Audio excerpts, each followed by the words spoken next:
Halo, selamat datang di channel saya Pikiran Si Supir. Beberapa waktu lalu saya membuat video tentang sakit hati, lalu bagaimana cara mengelolanya, gitu ya.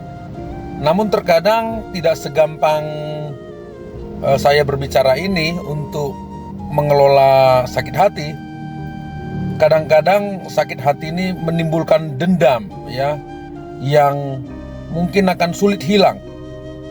Dan itu terus terngiang-ngiang sampai mungkin terbalaskan. Nah, pada hari ini saya mencoba membahas hal ini.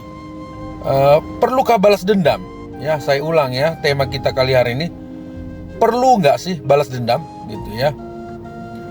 Balas dendam adalah respon emosional terhadap perasaan sakit hati yang saya sebut kemarin.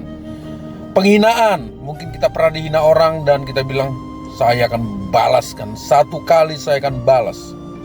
Kamu akan tahu dampaknya. Mungkin itu yang kita rasakan. Atau kita mendapatkan perlakuan tidak adil dari orang lain.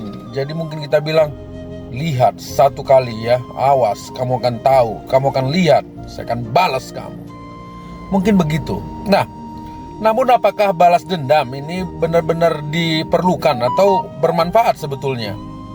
Nah, berikut beberapa pertimbangan ya. Jadi kalau ada di antara kita semua yang berniat balas dendam atau membalaskan sakit hati atau perkataan tidak menyenangkan dari orang lain, balas dendam ini perlu nggak sih ya?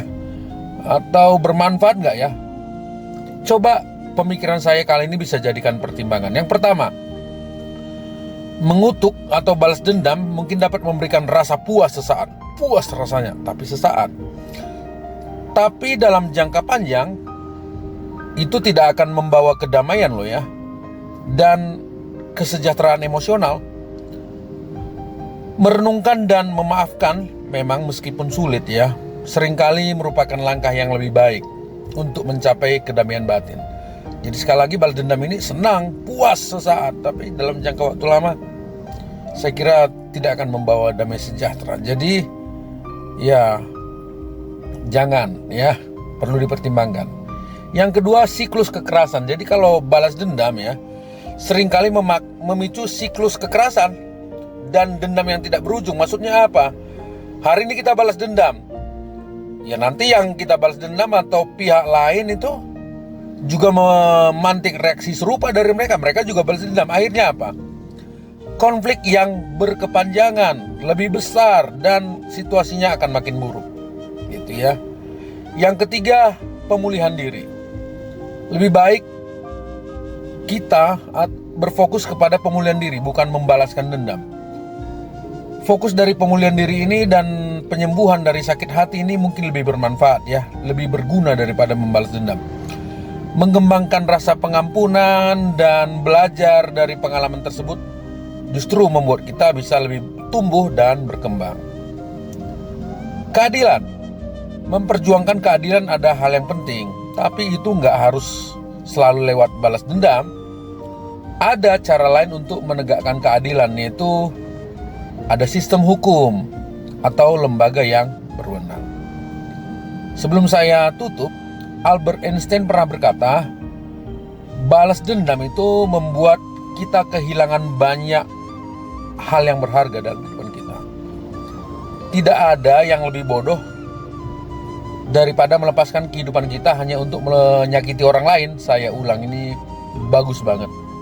Balas dendam akan membuat kita kehilangan banyak hal berharga.